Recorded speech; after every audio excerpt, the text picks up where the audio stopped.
Assalamualaikum warahmatullahi wabarakatuh. Waalaikumsalam warahmatullahi wabarakatuh. Alhamdulillahilladzi 'allama bil qalam, 'allamal insana ma lam ya'lam.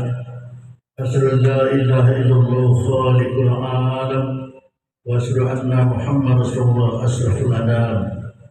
Allahumma shalli wa sallim ala sayyidina Muhammad wa ala alihi wa ashabihi ajma'in. Amma ba'du. قال الله تعالى في القرآن الكريم أعوذ بالله من الشيطان الرجيم بسم الله الرحمن الرحيم إنا أعطيناك الكوثر فصل لربك وانحر إن شانئك هو الأبتر. وقال تعالى أيضا لئن شكرتم لأزيدنكم ولئن كفرتم إن عذابي لشديد. Sadaqallahul azim. Alhamdulillah, pada hari ini Jumat hari ini Allah berikan kurnia kepada kita iman, iman Islam, kesehatan, kemampuan, bahkan juga kesempatan sehingga kita bisa sholat Jumat pada hari ini sesuai dengan perintah Allah SWT. Salawat dan salam dimohon kepada Allah terbiasa Muhammad sallallahu alaihi wasallam. Allahumma salli wa sallim ala sayyidina Muhammad wa ala alihi wa ashabihi ajma'in. Kaum muslimin hamba Allah yang berbahagia, satu bulan yang lalu Jumat yang keempat juga sudah kita singgung mengenai masalah haji, umrah dan kurban. Tapi karena sekarang sudah mendekati waktunya, sebagian kita mantapkan lagi dalam rangka persiapan kita, baik jemaah haji yang sudah berangkat atau kita yang tidak menunaikan ibadah haji tapi kita melakukan sholat Idul Adha kurban di tempat kita masing-masing. Pertama adalah ayat yang dibacakan tadi, Al-Kautsar ayat 1 sampai ayat 3. Dalam Al-Quran ada 114 surat, yang terpanjang surat Al-Baqarah ayatnya 286. Yang terpendek ada 3 surat, hanya 3 ayat saja. Pertama surat Al-Kautsar ini, Inna a'tainakal kautsar, itu hanya 3 ayat. Yang kedua surat Al-Asr wal Asri, itu juga 3 ayat. Kemudian surat An-Nasr, Iza ja'a nasrullahi wal fathu. 3 surat itu yang 3 ayat yang terpendek dalam Al-Quran. Sekarang kita bahas surat Al-Kautsar. Sesungguhnya kami telah beri kepadamu yang Muhammad Al-Kautsar, telaga Kautsar makna pertama. Makna kedua adalah nikmat Allah yang banyak.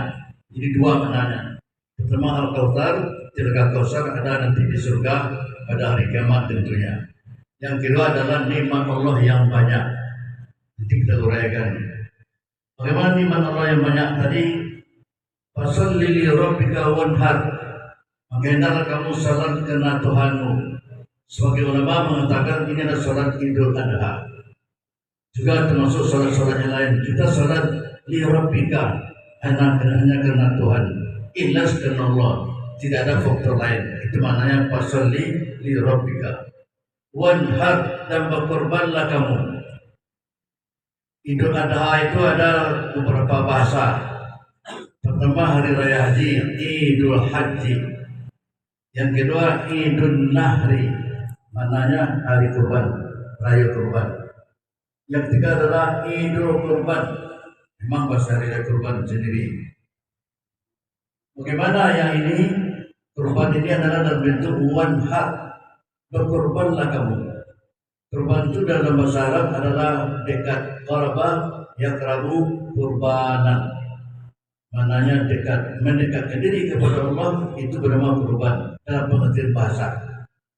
Secara umum kurban adalah apa saja yang kita kurbankan untuk Allah karena membesarkan Allah, tidak ada faktor lain, baik tenaga, gotong royong, baik harta, infak, wakaf, sedekah, atau pemikiran, ilmu, pengetahuan, banyaklah pokoknya. Sesuai dengan profesi kita masing-masing bisa berkorban dalam bentuk yang lebih luas. Ulangi, dalam bentuk yang lebih luas. Kemudian korban dalam bentuk yang sempit adalah wanhar tadi, korban pada hari raya haji. Hukumnya sunnah muakkadah, ini sunat tapi ditekankan. Di mana muakkad itu sangat ditekankan. hampir-hampir separuh wajib, walaupun tidak wajib. Itu namanya sunat muakkad. Bukan perluan, bukan perlu kifayah, tapi sunat muakkad. Kalau mampu jangan ditinggalkan 1 tahun dituntut kurban ini. Itu maknanya sunat muakkad.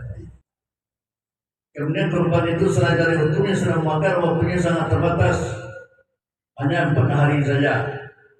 Pertama, hari raya tanggal 10 Zulhijjah, sesudah sholat Idul Adha. Kata Nabi, kalau ada yang berkorban, disembelihnya korban. Tapi sebelum sembahyang raya, namanya sedekatun minas sedekat, termasuk sedekah biasa saja. Tak korban nama orang. Berdua dewa melebihannya 2 waktunya lah. Pahala doyo, tapi bukan korban namanya. Semua zakat fitrah dibayar. Tapi sebelum sembahyang hari raya, awak bayar fitrah setelah hari raya. Sama yang tadi, sedekatun minas sedekat, sedekah biasa aja. Dan zakat fitrah, itu bedanya. Kemudian kita lanjutkan, karena waktu sangat terbatas, kita tidak ceritakan mengenai cerita Nabi Ibrahim, cuma inti dari ayat ini saja kita ceritakan. Pertama hukum, yang kedua waktu. Tadi 10 hari berarti sudah harus sembahyang raya, tambah 3 hari lagi, namanya hari Tasyrik, 11, 12, 13. Lewat dari itu, karena menyembelih kurban, namanya bukan kurban lagi. Boleh sedekah, tapi sedekah biasa. Itu bedanya antara lain dengan penyembelihan lain. Ada yang bertanya, apa beda dengan akikah? Masih ada di tempat kita akikah digabung dengan kurban. Yang kurban 6 orang, seorang 1 akikah pada sapi yang sama. Jawabannya berbeda.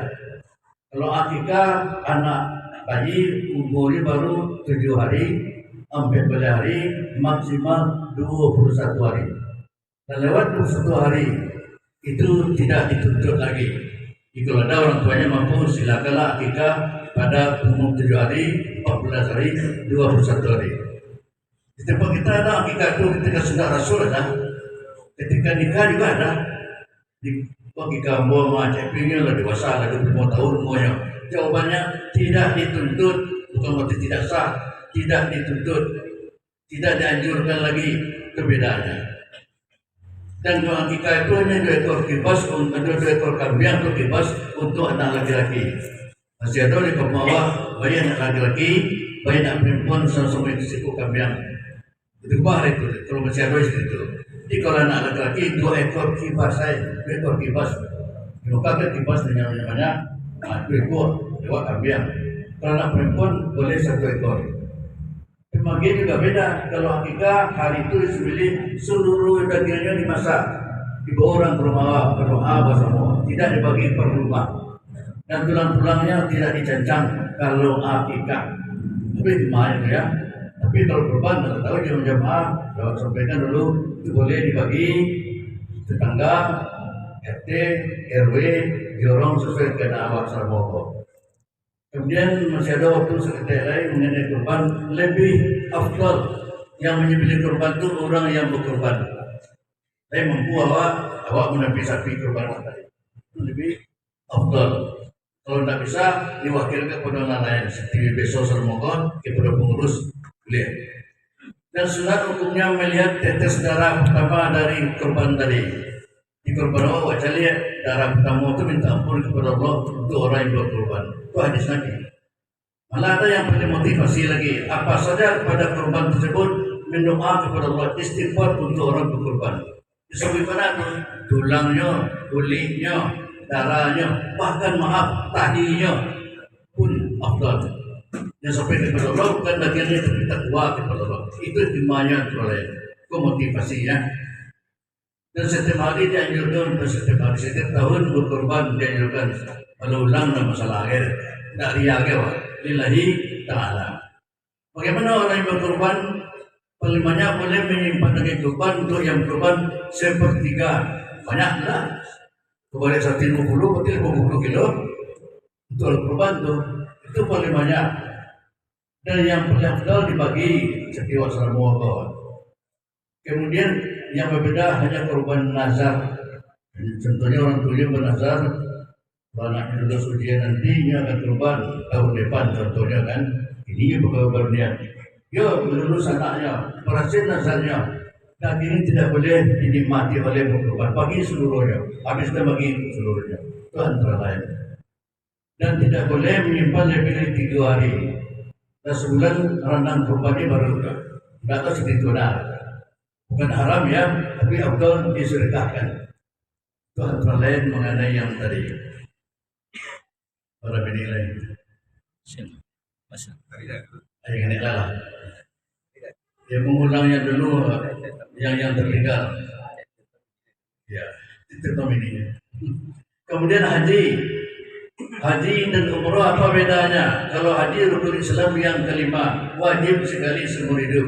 Lewat singgungan dulu. Umrah wajib juga, tapi bukan rukun Islam. Ayatnya serangkai. Wa atimul hajja wal umrata lillah. Sempurnakanlah haji dan umrah karena Allah. Jadi dalam Islam yang umrah kan, tapi usahakan sekali seumur hidup. Catatan berulang-ulang tidak dianjurkan. Berulang-ulang haji, berulang-ulang umrah tidak dianjurkan, tapi bukan tidak boleh. Nabi Muhammad hajinya sekali, namanya haji wada. Mana wada kau selama 3 tahun Nabi haji, tapi dulu Nabi meninggal. Pas 81 hari setelah haji wada itu Nabi meninggal. Jadi Nabi hajinya sekali, kesempatan beliau. Jadi awal paham, kan ada 2 kali 3 kali kan, kecuali bertugas haji boleh. Tapi lebih afdal jika yang kedua ketiga itu digunakan untuk wakaf masjid, musala, panti asuhan, pesantren. Ini kan banyak tuh. Yang buat masjid sendirian di Padang ada 5 orang sendirian buat masjid. Masjid Baitur Rahmah sendirian, masjid Ubi sendirian. Jadi serang dibangun masjid sendirian di dekat bandara, kamar kapal masjidnya. Kita siapkannya orang siapa yang berwakaf. Tapi dapat bocoran bahwa yang wakaf adalah Pak Yusuf Kala. Ini lingkaran dan lain. Jika hotel wakaf adalah ini yang berniat nilai tanah membocorkan bayi itu boleh ya. Itu kan elok. Kabarnya Bapak Zul mantan BPD itu ke masjid 2 di kampungnya. Di kampungnya dia, di kampung ibunya dia. Itu bukti bersih kawan. Jadi haji 2 kali 3 kali dia wajib koi. Tapi ada orang lain walaupun lain lebih afdal. Wah haji 3 kali, tapi musola dekat rumah nak sempurna. Dulu kan musola itu benar. Ada panti asuhan terlantar panti asuhan itu. Rumah ada kayak itunya. Awal apa jadi sekian kali atau umroh atau yang lain. Utamakan yang ini. Apa alasannya? Kalau taat sholat haji ada namanya kesalehan individual, saleh sendirian paru bawa seorang. Tapi kalau tadi namanya kesalehan sosial, tanpa orang lain banyak. Sembahyang orang situ, beramal di situ dengan wakaf dari awal tadi. Itu maknanya. Demikian saja waktu sangat terbatas, sudah terbeli. Mohon maaf sekaligus maaf lahir dan batin. Idul Fitri, Idul Adha 1447 Hijriah. Wassalamualaikum warahmatullahi wabarakatuh.